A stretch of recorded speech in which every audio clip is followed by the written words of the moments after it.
Hi everyone, I am Yang Li. I would like to introduce autonomous vehicles driving to shared spaces, eHMI design concept focusing on vulnerable road users.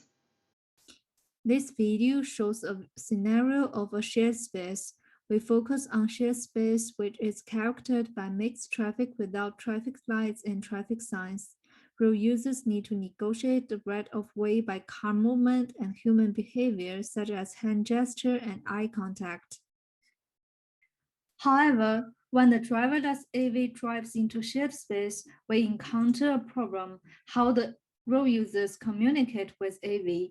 For example, without explicit communication from human drivers, how can the pedestrians and the cyclists know if the AV will yield to them or it will drive first? With this motivation, we analyze the issues of AV driving into shared space. From the literature, first of all, we found that speed changing is ambiguous due to the speed limits in urban roads, and due to the fact that human driver is not involved in driving tasks. There is no hand gestures, eye contact as communication methods to communicate with other road users. Thus, it is hard for vulnerable road users to perceive and understand AV's intention due to ambiguity of implicit communication and lack of explicit communication. It could result in VRUs feeling unsafe, distrusting the AVs, and also leading to hesitation in making decisions. For those issues mentioned above, the external human-machine interface has widely discussed in both academy and industry fields. It could be considered as a potential solution. With eHMI, AVs can explicitly communicate with VRUs when they need to negotiate the right of way. As you can see here, I listed some examples. The communication information visualizes as light bar, projection on the road, and text or symbols on the bumper. However, what information to communicate in AV to VRUs negotiation, and furthermore, what information should be shown on eHMI are still key and core questions. Based on the literature analysis, we propose our research questions in this study. Firstly, we would like to explore in shared space what information and communication methods are expected by VRUs. Secondly, we would like to know if the VRUs only expect the traditional explicit communication methods, such as turn signal, headlight, brake light, and horn. Thirdly, we would like to know if pedestrians and cyclists need different eHMI communication methods with respect to their transport modes.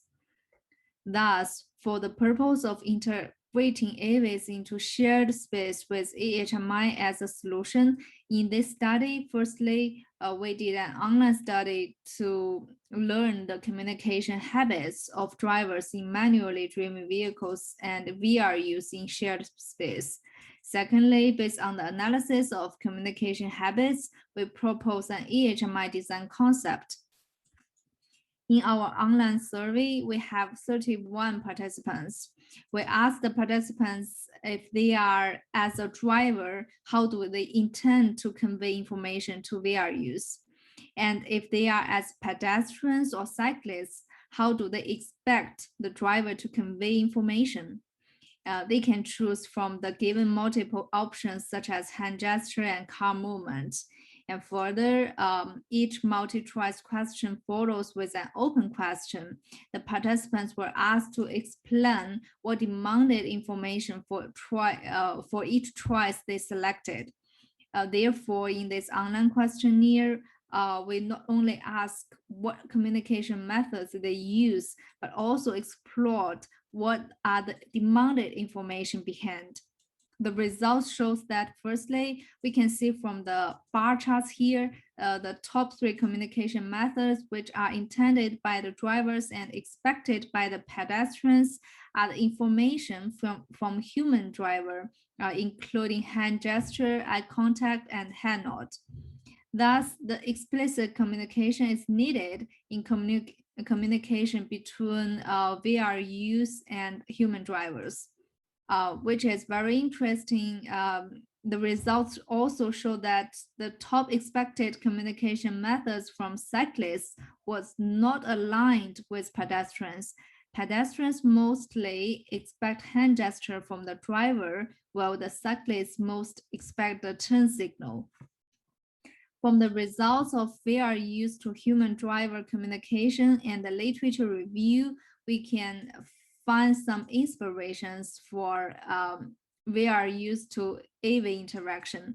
Above all, eHMI design could be an explicit communication method for compensating the lack of explicit communication and clarifying the ambiguity of implicit communication.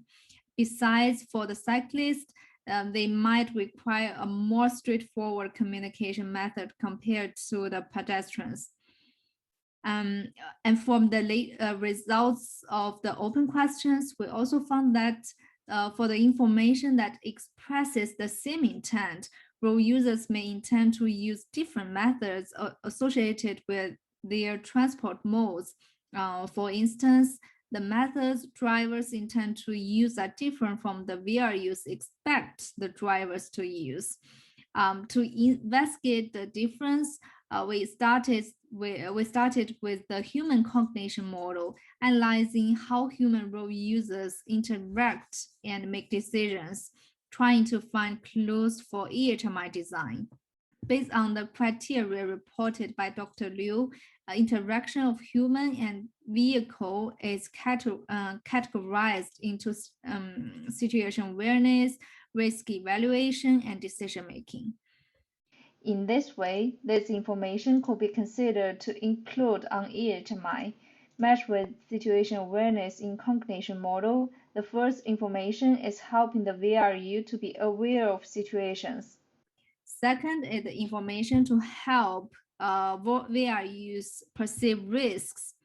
Then is the information to help VRUs make decisions. We also considered thanks as positive feedback for the decision-making by the VRUs. This information could encourage the VRUs to quickly make decisions.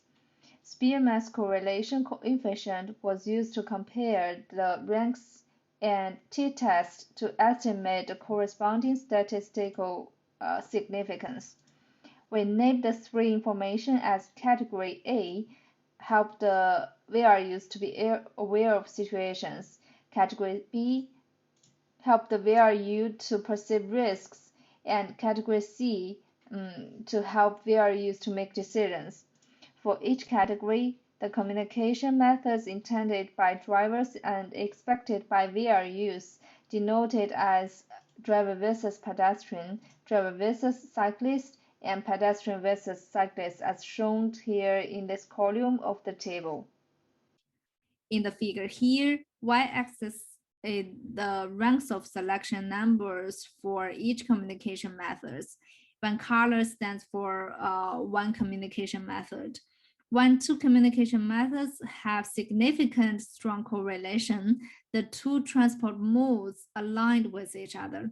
For example, here for driver versus pedestrian aware of situations in the category A, there was a significantly strong correlation, which illustrates that the conveyed information by the driver is highly correlated to the expected information by the pedestrians.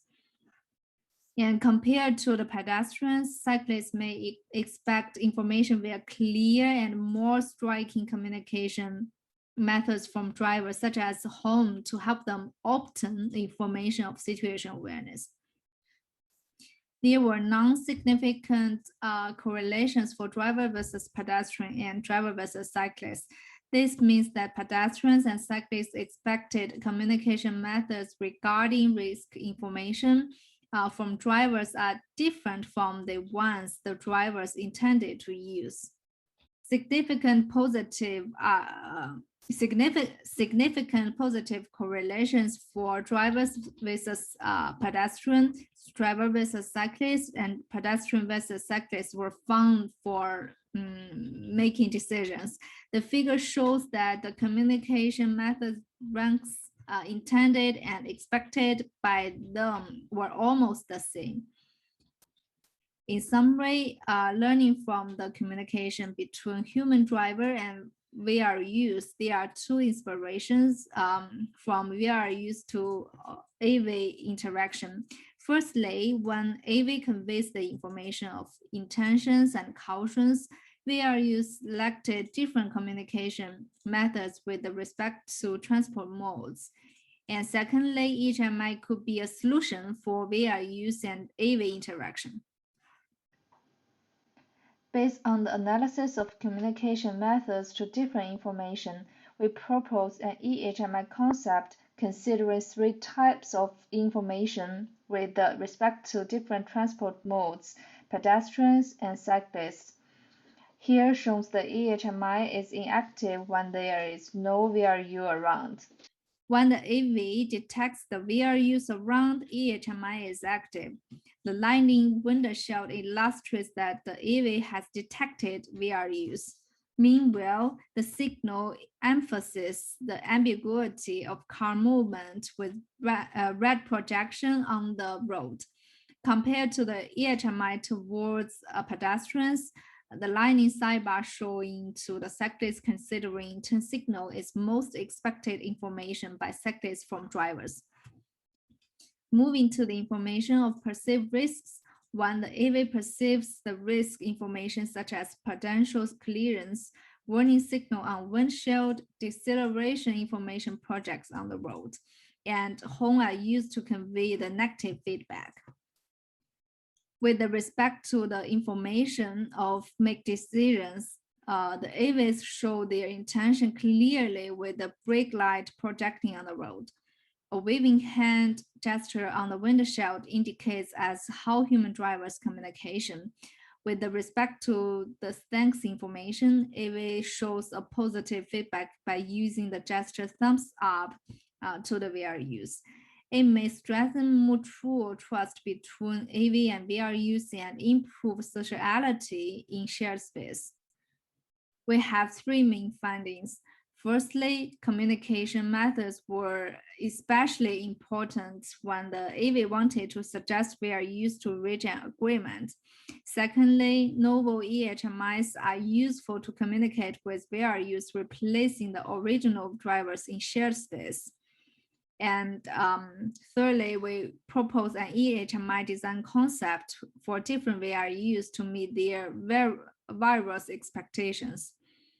In the planned study, we will continue studying VRU's cognitive decision behavior model in AV to facilitate eHMI guidelines. And also, we will continue working on explicit communication methods for reducing the ambiguity of VRU's behavior, thus to improve the precision of autonomous driving systems. And in this study, we only proposed eHMI concept. So in the next step, the eHMI concept will be evaluated and more specifications, the design concept will be explored. Thanks so much for your attention, and I'm looking forward to your questions.